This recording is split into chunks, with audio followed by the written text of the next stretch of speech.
From FXEmpire, this is Chris Lewis taking a look at the nat gas markets for 2024, the outlook. And I think at this point, at the end of the year, we are trying to find some type of base.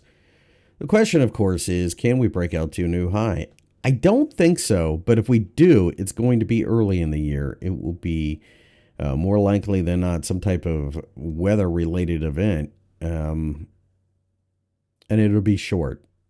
You know, the idea that the market was going to take off was something that was built on EU lack of supply, the coup d'etat in Western Africa, the war in Ukraine, everything. But that just kind of died. And part of what we are seeing in the energy markets, not just natural gas, is that people are trying to price in a recession. Well, the Federal Reserve has pivoted during this weekly candlestick here as we get to the end of the year. And you can already see there's been an influence here, influence in crude oil. So I think what we're going to do is probably settle into a range.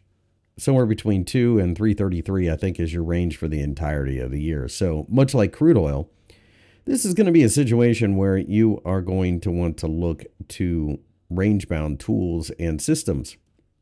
This would be a lot like 2019, even to a lesser extent like 2020. And you can see there was a couple years here where that's all we did.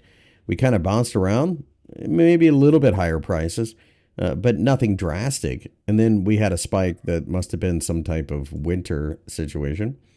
That being said, there is more supply coming online, and that is going to keep prices somewhat depressed.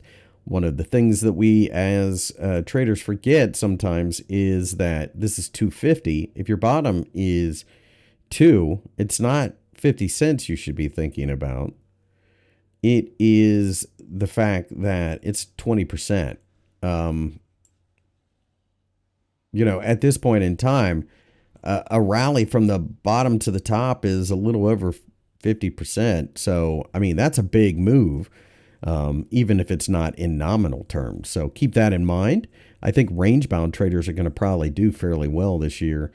Any spike at this point in time, I think, has proven itself just not enough to push the market higher. Can we break below 2? Of course we can. But I think that would probably take a lot of negativity.